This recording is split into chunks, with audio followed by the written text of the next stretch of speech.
the sister who knew too much. Some of the most damaging revelations about Donald Trump didn't come from critics or journalists, they came from within his own family.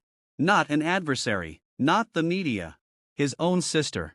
Marianne Trump Berry never sought the spotlight. She didn't chase cameras or give interviews. For most of her life, she remained behind the scenes of the Trump name, a name she never tried to build, but quietly worked to shield. Until one day, she stopped. No headlines, no press conference. Just a voice, caught on tape. And with just a few words, the facade cracked. She didn't shout, she revealed. And what came out was the kind of truth no one close to Trump had ever dared say out loud. Long before the headlines, the scandals, the skyscrapers and the tweets, there was Marianne. Born in 1937, in Queens, New York. The eldest in a family built on pressure, power, and image. While Donald was already mastering crowds and bending rules, Marianne was buried in books. She didn't chase fame, she chased meaning. Graduating from Mount Holyoke in the 50s, earning a master's from Columbia, and putting herself through law school while raising a son. At a time when women were expected to be silent, she chose to speak, not in front of cameras, but in court. Her legacy wasn't built with media attention, but with merit. Not through deals, through decisions. Marianne Trump Berry didn't inherit her career. She didn't ride the Trump name into power. She built her path the hard way without using it. As an assistant U.S. attorney in New Jersey, she took on fraud and public corruption, earning respect not through connections, but through her refusal to cave, not to politicians, not to pressure, and not even to family. In 1983, President Ronald Reagan appointed her to the U.S. District Court, a rare move for a woman at that time.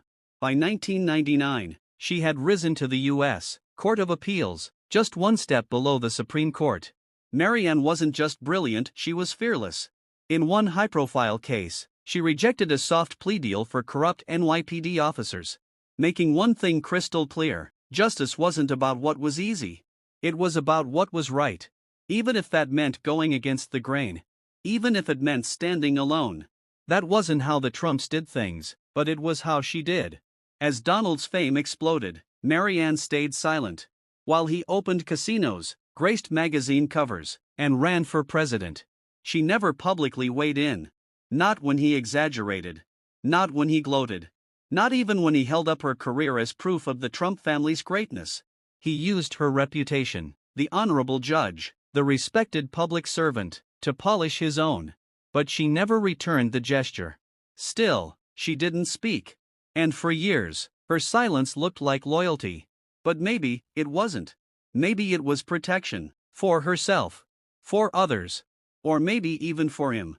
Because when Marianne finally did speak, it wasn't intentional. And it wasn't gentle. In 2020, the world changed. Secretly recorded by her niece, Mary Trump. Hours of conversations were captured, and in them, Marianne said what so many had only suspected. She called Donald cruel, dishonest, a man without principles. She claimed he cheated on his SATs, paid someone else to take them. She said he lacked morals, integrity, and respect for anyone, including her. She didn't know the world would ever hear it. There was no performance in her voice. No bitterness. No spin. Just disappointment. Exhaustion. The kind that comes from watching someone you love become someone you can no longer defend. She wasn't angry. She was heartbroken. 2 years earlier, in 2018, her name had already surfaced in a bombshell New York Times investigation, a deep dive into decades of shady financial maneuvering by the Trump family. Donald wasn't the only one accused. Marianne was named too. The report claimed she and her siblings used shell companies to transfer wealth in secret, evade taxes, and keep money far from public view. And it worked, for a while. Until the Judicial Ethics Board opened an inquiry. But before the investigation could reach her door, she retired from the federal bench. No resignation letter. No mediator. Just gone. The moment she stepped down. The probe died with her career. Some called it clever. Others called it cowardly. But it was classic Marianne. Silent, strategic, and calculated to the last detail. Marianne had seen her family fracture before. Her brother Fred Jr. died from alcoholism in 1981. a casualty of the intense pressure Fred Sr. placed on his children. That loss devastated her, though she never spoke of it publicly. Then came a lawsuit from Mary Trump, who accused Donald, Mary Ann, and Robert of cheating her out of millions in inheritance after Fred Sr.'s death. Legal documents suggested Mary Ann helped orchestrate the paperwork. More cracks in the family. More silence. By 2020, her younger brother Robert had passed, and her relationship with Donald had reportedly flatlined. No phone calls. No public appearances. No contact. Whatever connection once existed between them had collapsed quietly, completely, and permanently. After retiring, Mary Ann vanished from public life. She didn't go on talk shows. She didn't write a memoir. She didn't even respond to the media storm over the tapes. She didn't want fame. She wanted peace. Those close to her said she lived a life of reflection, attending church, taking quiet walks, and making private donations to legal justice groups. No headlines. No applause. Just a woman trying to leave the world a little better than she found it, without asking for credit. When she died in November 2023, at the age of 86, the news barely made a ripple. No big service. No national tribute. Just a small, private goodbye. Fitting for someone who had spent her life avoiding the spotlight. Her brother chased relentlessly. Some say Mary Ann's silence was noble. Others say it came too late. For decades, she watched her brother bend rules, dodge consequences, and spin narratives. She didn't correct him. She didn't stop him. But maybe she couldn't. Because being a Trump didn't just mean sharing a name, it meant being tangled in the same web. Every time she looked away, did she feel complicit? Every time she stayed quiet, it cost her something.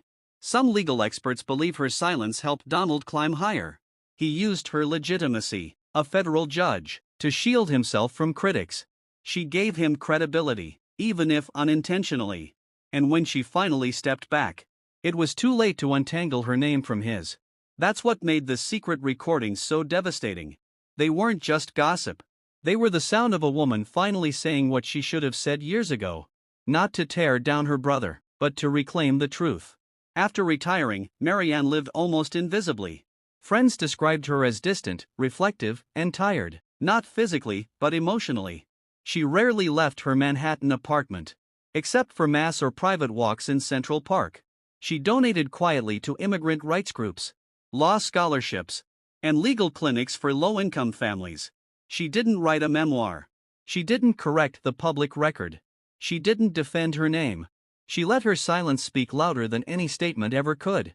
And maybe that was the point.